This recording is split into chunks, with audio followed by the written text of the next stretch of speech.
Welcome to The Filibuster, the podcast of the Union University Political Science Department. The filibuster refers to the right to unlimited debate in the world's greatest deliberative body, the U.S. Senate, but we have been known to run long in these podcasts, which reminds me that the word also comes from an old Spanish term for freebooter, that is, a pirate or a mercenary. So hopefully today we can lean more into the august term for unlimited debate and free speech, and less into the swashbuckling world of piracy and keep ourselves to one or two episodes. But I'm happy to be here. I'm Seth Brake. I'm the visiting professor of political science, and today I'm joined by Sean Evans, the chair of the political science department and professor of political science. Thanks for joining us. My pleasure. I guess I can't make pirate talk then, arg, or anything like that. Well, you can. We just got to keep it limited. Okay, all right. Yeah. Well, today we're still sifting through the rubble from the New Hampshire primary. Not long before that, we had the Iowa caucus. And both of them were not won by new faces. Looks like Donald Trump reigns supreme in the GOP. And the field is narrowed to technically two, but realistically it feels more like one. So my first question today is the GOP primary over? For all practical purposes, it is over. It looks like Nikki Haley is going to stick around for a while. Looks like she's talking now at least through Super Tuesday. Right now, only 2 states have voted, so the process technically goes on through the summer. Once someone has a majority of the delegates, at that time they're the presumptive nominee. But at this point, based upon what we have seen, Haley's doing best among independents. Trump's doing well among Republicans. I would bet on the person who gets the vote of Republicans over independents to win the Republican nomination. Well, that seems reasonable. What does this mean for the Republican Party then? Where is that party? That's a great question. I'm not quite sure I know that. I know people saying it's Trump's party, but I think it means it's going to depend upon what you mean by that. I think if you look at the kinds of policies that the party is promoting, whether at the state or the national level, they tend to be traditional Republican ideas of free market approaches, tax cuts, and that kind of thing. Even things like the border wall it fits into the conservative realm. Where you see the divides over would be on things like trade policy, foreign policy, and that kind of things. And it is a divide. It's not that one side has won out. So I think it's still a conservative party. The question is how much populism is going to take over, and that's going to depend upon if Trump can win and if Trump can be successful. How divided can it really be when Donald Trump is winning like he is, though?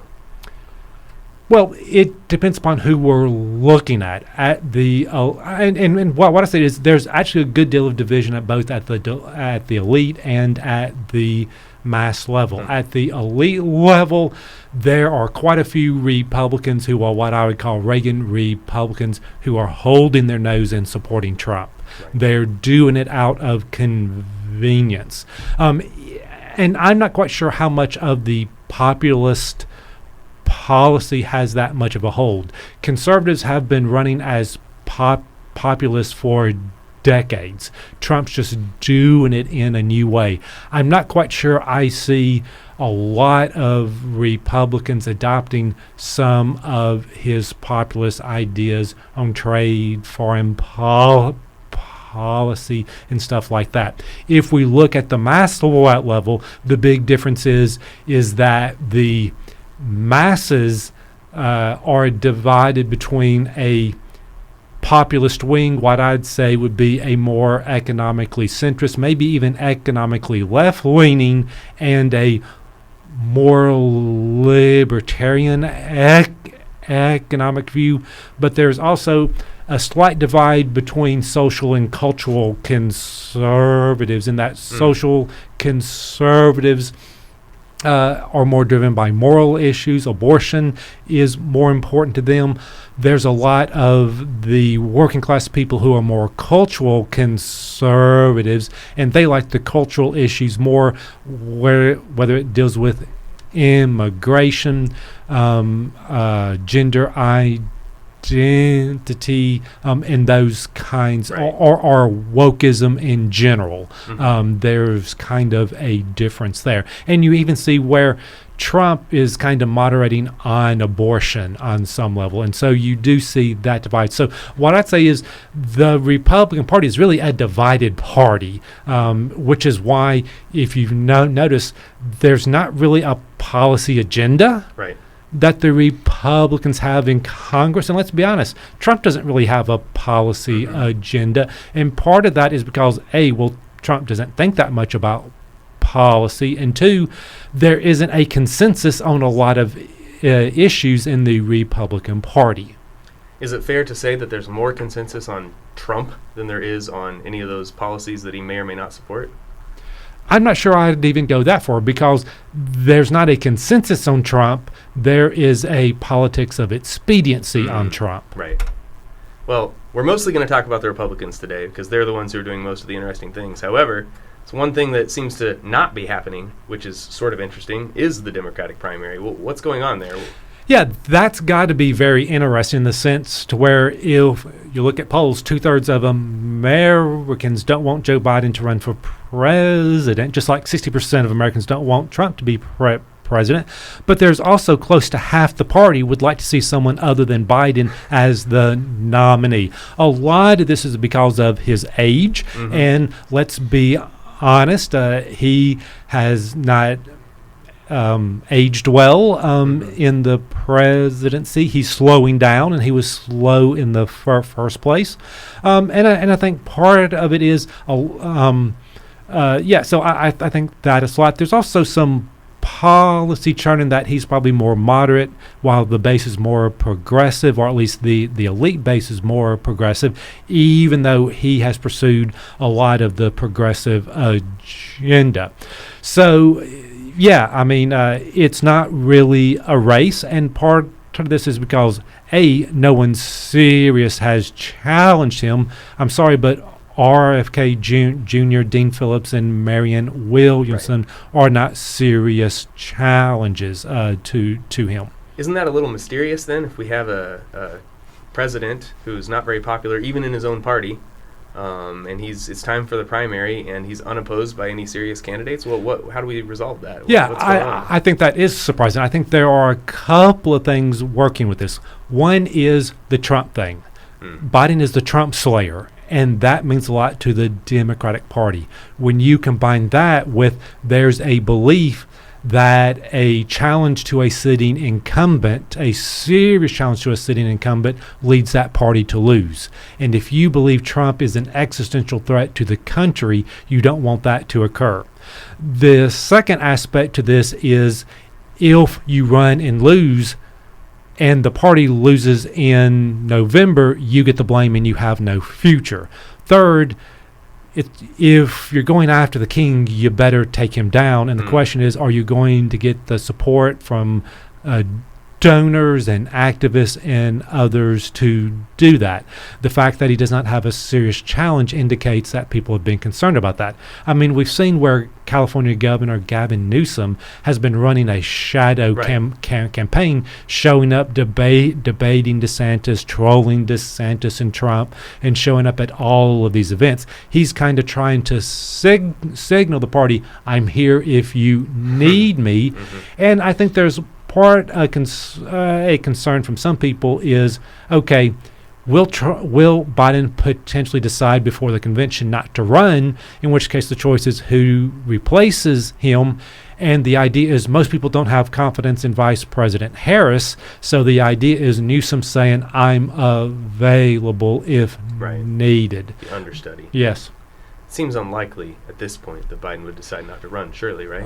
Right. There's something that every president wants, and that's a second term. And so it doesn't matter what condition they're in, they're going to try to run for that. And remember, there are a lot of people around the president whose jobs might depend on him staying in power, and they're going to encourage him to do that also. And then let's not forget, if you're running for president, you have a very healthy ego or Sure. unhealthy ego, depending upon how you want to look at it. You have to have an ego enough to think that you can run the country and be a major player in the world, but without thinking that the world can't get by without you. So there's kind of a fine line there, and many politicians at that level have problems distinguishing between the two. I would say we have that problem on the Republican side also.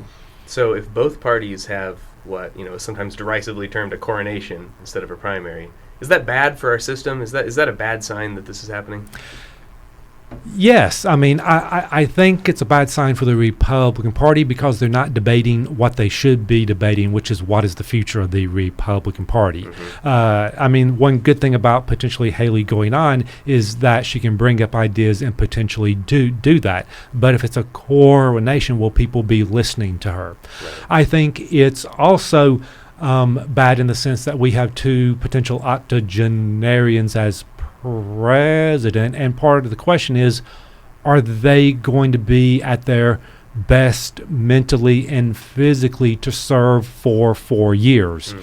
And I think on some level, having a longer campaign, it would be good for both of them to see if they actually have what it takes, Right. so that they could potentially drop out if necessary. And so I think it's not good, and it's also not good for us because everyone's ready to turn the page. Right. We're ready to move beyond the boomer generation. We want a new generation of leadership, but yet we're not going to get it. So the Democrats in their primary seem to be taking the opportunity to explore some changes. Yes. Well, okay. So they're doing some good things that I think are good, in that they're saying there's no reason that Iowa and New Hampshire should be first. And so they're looking at a new system. And so I think that's good. I think we need to move away from Iowa and New Hampshire. Why are they better than any of the other 48 states? Right. With that, I'm sure they give it a lot of their due diligence to make the best decisions possible. But I think people in all the other states would do the same thing if they had that opportunity. So the fact that Biden is changing this is good. But also we have to remember he's changing it to states that he did very well in. Right. So he changed it in a way to where it makes it even more difficult for someone to challenge him and to beat him. So while it is good extrinsically, he's shaking up the presidential primary system, it's also good intrinsically for him in the way that he has redesigned it. Sure. No, that makes sense. Well, let's go back to talking about the Republicans then. Okay. It does look like Donald Trump is winning, or has won. Do you think he ran a good campaign? Yes and no. I think he has run a good campaign in the sense to where he in this way. First, he realized that he could dominate the media coverage and squeeze out all other voices. So the thing for all his competitors is that they were unknown. He is known. He has so dominated the media that people don't hear about them. And if you don't hear about the alternatives, you go with who you know. I would also say he's been rather smart in the sense to where he has tried, I don't want to say rigged the process, but that's a little bit about what he has done. He has worked with his allies in various state parties to create more winner-take-all states, so that if he gets the most votes, which was most likely, he would win all of the delegates. What he has also done is he's taken a more active role in choosing who the delegates for him will be. This is important because he is concerned about, is he convicted before a convention? Would the convention be willing to dump him? But by choosing people that he knows that is loyal to him, he almost guarantees that the convention will not dump him no matter what. So on the strategic level, he has been successful. Well, I think he's also been successful in trying to define his opponents with the nicknames and everything else, right. because he has the focus and they don't. Of course, we still have the problem of Trump saying inappropriate things and things that will backfire on him, if not now, then later. Oh no, that makes a lot of sense. Well, let's talk a little bit about the characters then. Let's talk about what happened. All right. So last weekend, Ron DeSantis drops out before the New Hampshire primary even starts. Were you surprised by that? Is this something that we saw coming? Yes. It's kind of version of Stein's Law. A candidate thinks he can win until he can't. Right. I mean, and I'm not saying that candidates are delusional, but the idea is that they are very optimistic about their chances, and they come up with plans and strategies to where if you look at it on paper, it gives them a roadmap to win. And so when we are looking at campaigns, we're looking at whether we have a good candidate who has the right message, who has the money to communicate the message, and the organization to get out the vote. What we found is that DeSantis' strategy was to be Trump without the baggage, but what we found out was he is also Trump without the charm, in that he wasn't the best candidate to deliver that idea. Plus, the thing in looking at this is to be Trump without the baggage is he thought the only way I can win is if I get a substantial portion of Trump supporters, and I think he was correct on that. But what he did to gain the Trump supporters made it more difficult to get many of the people who wanted to move on from Trump, and so he ended up being Trump light. And if you have the choice between Trump and Trump light, you go with the real thing. And that was part of his problem. What we also found out was that he created a super PAC to run his campaign. He was going to have people knocking on doors in Iowa this summer, thinking that if he could deliver a blow in Iowa, he could ride on from there. But what we find out was that his campaign could not raise the money that they could, and they wasted the money that they had. And so he put all his marbles in Iowa. He came in a distant second. He ran out of money, and that's why he couldn't continue past New Hampshire. So the strategy that he had put in place just didn't pan out. Right. There's no need to keep running it after then. Right. I mean, and part of it is the right message at the right time. I mean, part of his idea was Trump can't win. But when we see polls where Trump is running even or slightly ahead of Biden, that argument kind of has a problem. And once again, it goes to the right message at the right time. What we have seen with Trump is he has capitalized on these indictments. DeSantis has said that he thought the New York indictment over the hush money payments to the porn star was what hurt him, and I think he's right in part. If you look at polling before that time, DeSantis was close. He started to decline a little, but once that first indictment came in, his numbers started to crater even more. Part of this was he made some strategic mistakes in the campaign, but part of it was when he was indicted, everyone said all the Republicans said it was wrong, which gave Republicans a reason to rally around him. Same happened with the classified documents indictment and the January 6th indictments. Trump was weak when he left office, but no one was willing to try to kill the king. And I think part of the problem is first of all, most people had made up their minds about Trump. But the question is, could people change people's mind? But if you don't tell people why they shouldn't support Trump, they're going to continue to support Trump. And so they had opportunities after January 6th with some of the indictments to say, here's what's wrong, but they ended up supporting him, in which case they communicated to everyone there's no reason not to support Trump. No, that makes sense. But that then asks, that demands the answer to a much harder question, I think. If DeSantis saw the writing on the wall, saw the results of Iowa and, not New Hampshire, but leading up to New Hampshire, and knew that he had to drop out, why is Nikki Haley still in the race? Well, that's a very good question in that regard. I think that I think she realizes in her heart that she can't win. Now, whether she has admitted that intellectually or not, I don't know. I think what she is thinking is, I'm the last person standing, that there's a significant anti-Trump vote, or I'm concerned about that. If I can get them to rally around me, I can win.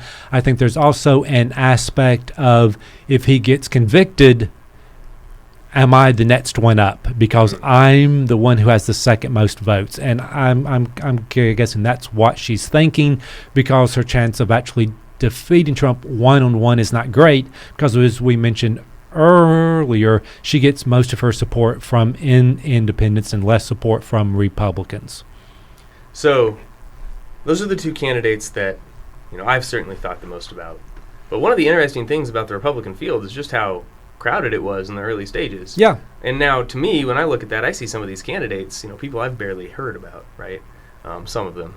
And I got to ask myself, why do candidates like that even run? What's in it for them? Well, they run because they think they can win. Now, once again, this goes back to the idea that a candidate thinks he can win until he can't. And so the idea is, if you look at all of them, on paper, they did have a strategy that could potentially help them win. I mean, Asa Hutchinson ran as the Republican, as the Reagan Republican. Doug Burgum ran as the, hey, I know how to build a strong economy. You had Tim Scott as the optimistic Republican. You had Vivek Ramaswamy as as another Trump without the baggage. He was the minority version of Trump. And so I think they all said, if people really are tired of Trump, there is a pathway for me to win. And what we found out was they did not really have the pathway. There are some people like Chris Christie, that he was running to take down Trump. And so when Trump has high approval within the party, that makes his case very difficult. There are sometimes that people try to run to promote an idea.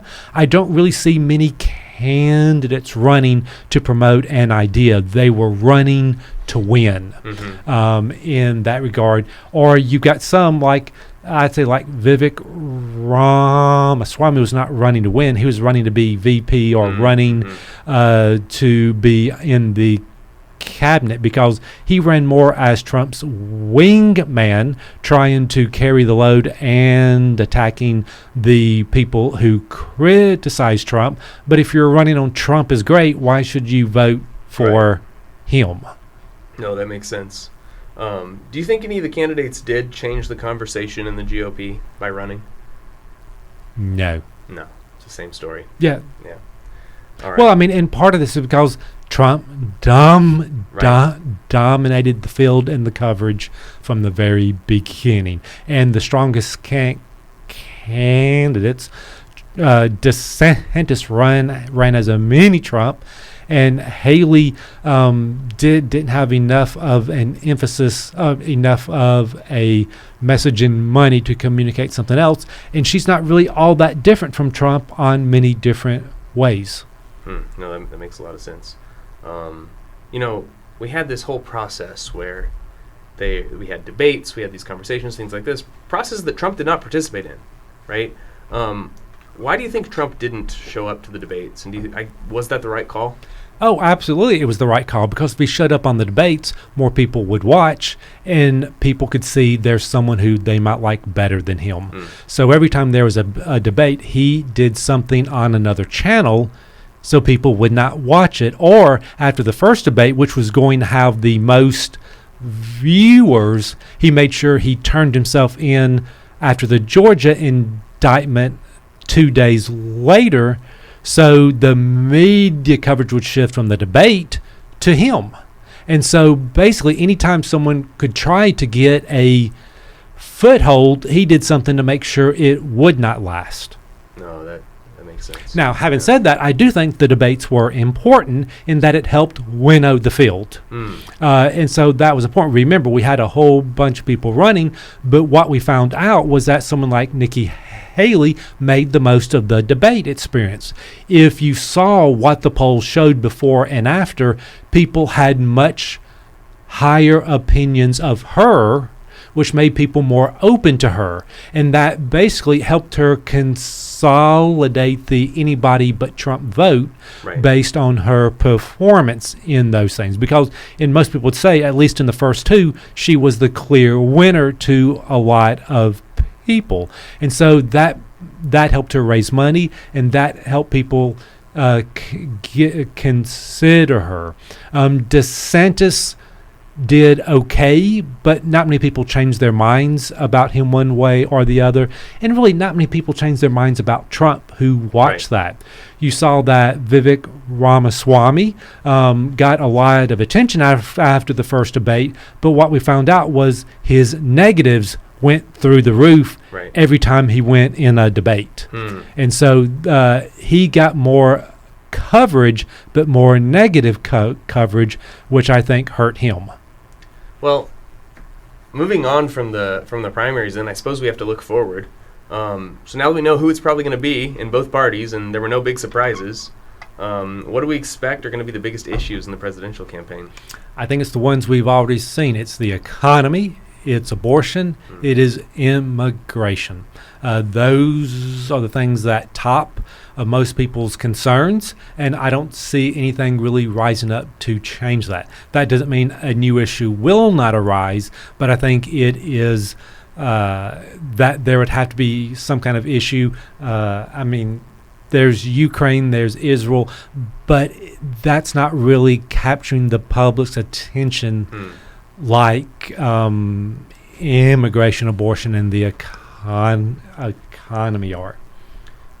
Is there a chance that, because Trump still has the court cases hanging over him, is there a chance that he gets seriously delayed by anything like that during the election process? I think we have to realize that the indictments are not good for Trump on many different levels because of what we have seen. What has he spent a lot of the primary season doing? Sitting in court. He's going to be sitting in court a lot between now and November. This means time in court is not time on the campaign trail and is not time raising money. What we also have to realize is money that he is raising for the campaign, he is spending on attorneys, not on his message, his ads, his organization, and everything else. And the more time he spends in court, it's great for Republicans because they'll rally around him. But he's not worried about getting the Republican vote to win. He needs to get independents to win. And the more he spends time in court, the more they're going to be reminded about, he's chaos, he's trouble. Do we really want more of this?